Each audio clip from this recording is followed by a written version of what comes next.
What is going on, guys? Jesse504 here, bringing you week 6 in the PBA.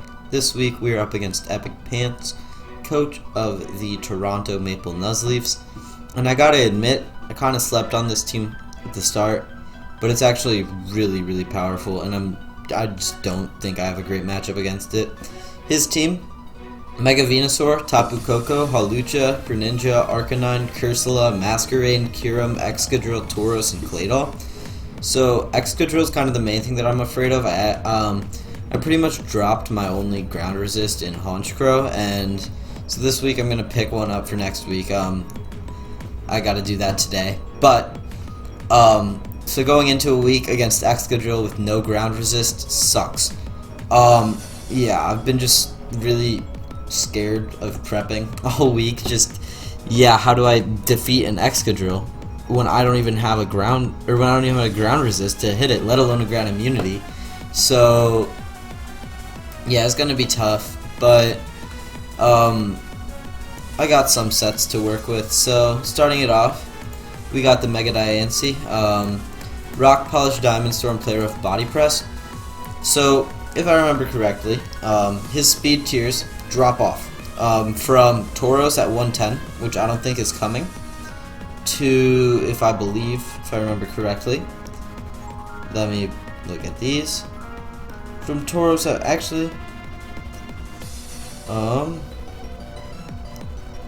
yeah, I think Tauros at 110 to Arcanine at 95. So if I don't predict Tauros coming, why invest in extra speed with a nature when I can invest in a plus attack nature? So yeah, Rock Polish Diamond Storm, player of Body Press. So if he brings Tauros, yeah, that would just be bad for me, but I do have some ways to counter it, so I should be fine. And I don't really need to risk a speed tie with it anyways. But up next, we have Toxtricity, holding the Throat Spray, Punk Rock, Shift Gear, Boom Boost, Overdrive, Sludge Wave. Same exact set as last week. Yeah, Boom Burst can actually hit the Venusaur pretty hard. At +1, it'll be doing 60. So yeah, if I can get that Throat Spray off, Venusaur can't take 2, even though I expect it to probably be carrying Earth Power. If it's not, it'll get 2-shot, which is really nice. But yeah, this thing can't really touch Excadrill, so I can't really try to win with it until Excadrill is down. And up next, we got the new member for this team. We got Obstagoon, Flame Orb Guts, Obstruct, Knockoff, Close Combat, Facade. I really like this set. Can kind of just do so much work in this game with the Guts boosted moves. Obstruct is kind of a busted move, pretty much dropping defense by 2 stages on contact, if I remember correctly. Yeah, and doesn't really matter if I get hit by like a non-damaging attack, because most of those are status moves, and this thing is kind of a status eater. Yeah, I really like it this week. Up next, Kartana, Scarf Kartana. I don't want to risk speed ties, even though I don't see Scarf Arcanine coming. I think I can just bold call it right now, because it's not like the bulk EVs are helping me out at all. I'm just going to bold call no Scarf Arcanine. If he does bring Scarf Arcanine, good on him. But I don't think that he would bring Scarf Arcanine. So if he just doesn't, then I'll speed tie that thing. And you know what? If I want to get really just like having some fun with it, I could be even more aggressive with this, because Scarf Kyurem could be the threat actually, because that's also a 95. So maybe I want to outspeed that actually. Yeah, we're not doing that. It was fun while it lasted. Where's that 319?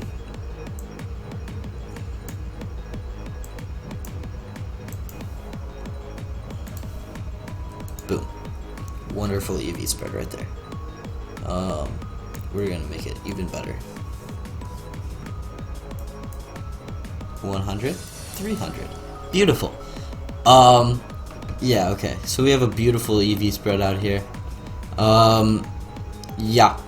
And up next, we got our Steelix coming to its first game of the season.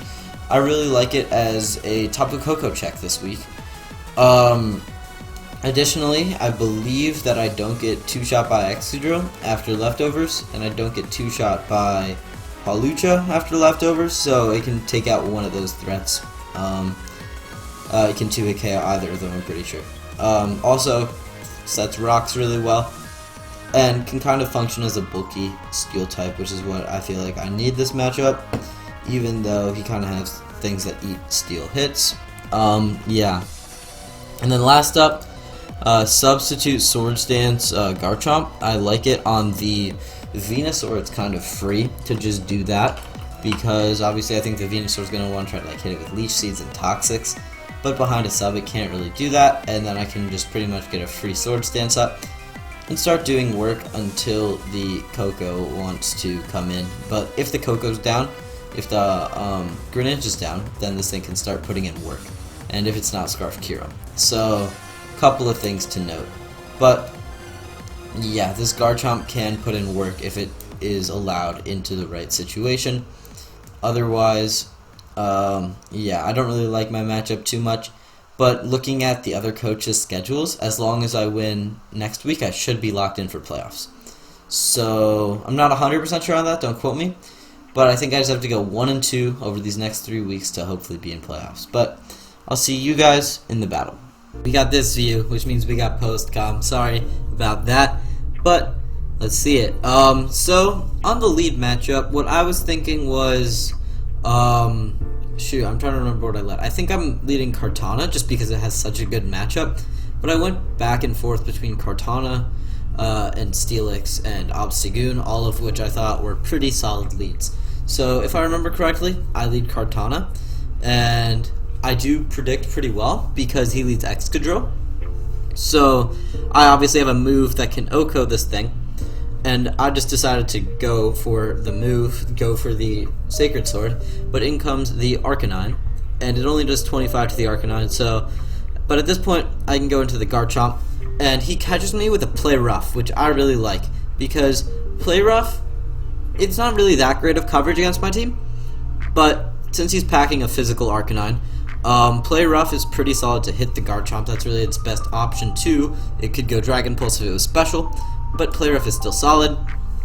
So really nice call right there. It obviously can hit Obstagoon too, but I just get behind a sub here, which is really advantageous in front of the Venusaur. That's kind of the position that I wanted this set to be in. And he Mega Evolves. I get up my Sword Stance, and he goes for something to break my sub. He goes for the Giga Drain. So at this point, I'm able to hit the Venusaur, I'm able to EQ it, get it down, it will Giga Drain me, and do good damage. Now he has to switch out or lose his Venusaur. I was contemplating maybe going for Dragon Claw here, but I just wanted to, if I could, get damage on the Venusaur. He goes for Hawlucha switch, which I really liked. Yeah, so at this point I'm a little confused what he does, if I remember correctly, in this situation. But yeah, so I got Venusaur down to 56%, which is literally exactly where I needed it to be for Toxtricity to come in and kill it later. So yeah, he goes Hawlucha. Now he switches out into Excadrill. I'm kind of confused as to why he doesn't kill me right now, and instead gives me 58% on his Excadrill. That's pretty big. That's just good damage. He goes back into the Hawlucha. I should have just Dragon Clawed again, but I thought the Koko was going to come in on an obvious Dragon Claw, so I went for EQ to try to catch that. He makes the better read, goes into the Hawlucha, now decides to take me out. So he pretty much just gave me free chip on his Excadrill, and that is almost enough for the Toxtricity, not quite yet. So now I go into this Diancie. He Iron Heads me, which does a lot, but Hawlucha's attack set isn't actually that great. And I was going to go for a Rock Polish and then try to catch this Hawlucha and maybe do more damage.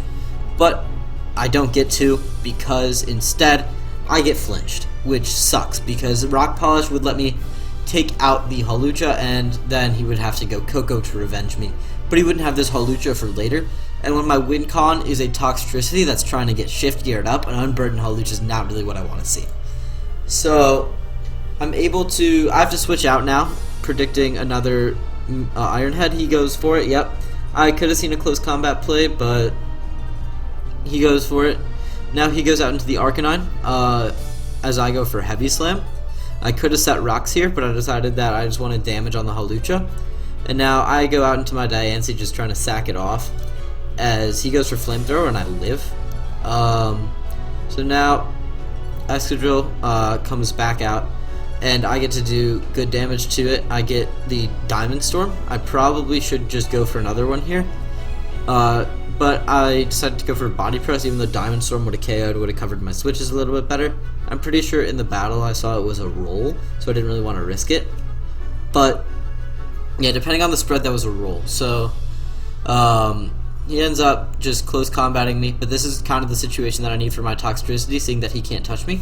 Because if we look at it, the things that stop this Toxtricity is an Excadrill if I'm pop my Throat Spray.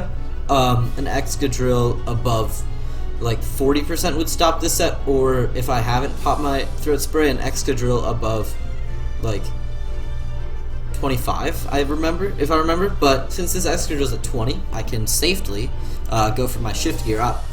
And now Boom Burst will KO here because it's just such a strong move, and I get my Throat Spray off. And then here comes the Arcanine. Here's a little bit of a miscalculation on his part because he was Assault Vest, but I mean, like, even if he didn't miscalculate, this battle doesn't go any other way. But since he just brings it in first, he is Assault Vest. He thought that he would live, but he missed my Throat Spray's activation, so I ended up just blowing him back. There's another one down, and then the Venusaur. Max Spadef would die here. Yeah. And then everything else is kind of just dead. He goes Greninja. Water Shurikens me. Does 50%, but nothing else can really touch me at this point. I overdrive it. I probably should have just gone for Boom Burst in case he went Coco, but it doesn't really make a difference.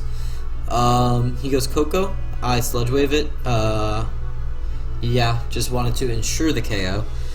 And then here comes Hawlucha, gets its Electric Seed, but that won't help it against a Special Mon. Acrobatics only does 35, Close Combat wouldn't have done more. Or it would have done more, but not enough to KO. Maybe like 5% more, maximum I think. But Toxtricity ended up picking up 6 KOs, and it's now one of the front runners for MVP. So we're gonna pull out a late season Toxtricity run for kill leader. Yeah, it's so amazing. Also, trades are in the works. I have already traded away the Inteleon. I know, Rip the Dream. It was on the team for 1 week for a nice Blastoise, which kind of does what Toxtricity does, but it does it a little bit differently, different types. And now people kind of they sort of have to prep for me differently now because I have 2 Mons that just threaten to go to +2 speed really easily, which is insane. Yeah. And I'm trying to, I think Garchomp might be on its way out, but I'm not sure yet. One of either Garchomp or Kartana are, I think, on their way out. I only have 1 trade left with coaches and 2 with the free agents to sort of make my moves. But if all goes well, should make those moves in time for playoffs, and that'll be really nice. So, yeah, until next time, or I guess one last thing, I think I will 100% of the time be picking up Cradilly because I'm going to have to face Dracovish Week 8, and it's looking even more likely that I'm also going to have to face it Week 1 of playoffs. So that's going to be really annoying, but having Cradilly will help me out there. And, yeah, until next time, Jesse504, out.